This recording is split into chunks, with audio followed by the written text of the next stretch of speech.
A second judge has said that they are inclined to grant a stay to the memo and the directives from the Office of Management and Budget that basically said they freeze all federal grants and loans.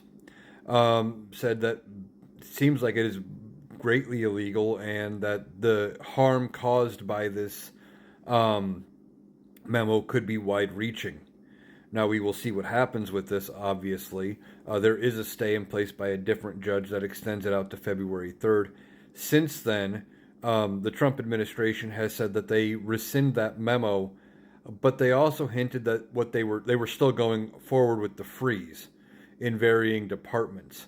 And now all of this stuff is going to get tied up in courts, and it all stems from the idea that the president has the power to impound funds. Now, what is impoundment? All presidents going back to George Washington used impoundment, which basically said Congress approved this money to be spent this way.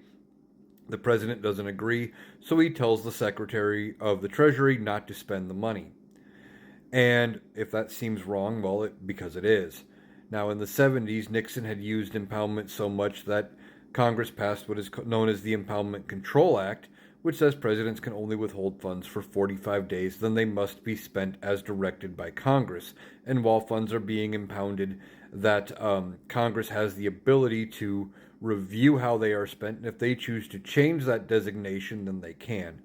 And I don't believe Congress has ever gone back when funds have been impounded and changed what they have agreed to spend. Supreme Court has also weighed in the 70s and said no, presidents do not have the authority to impound funds because the power of the purse rests with the House of Representatives.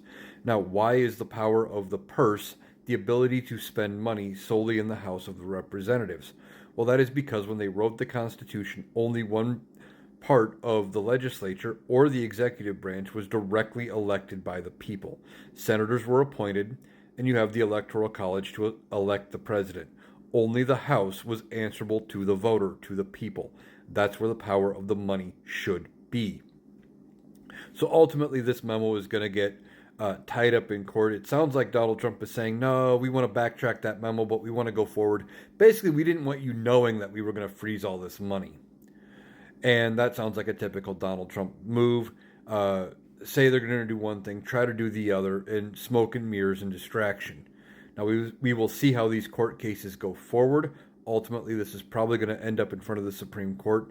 And I don't know if even this Supreme Court would be willing to side with how Donald Trump interprets the Constitution. But I guess we will have to see.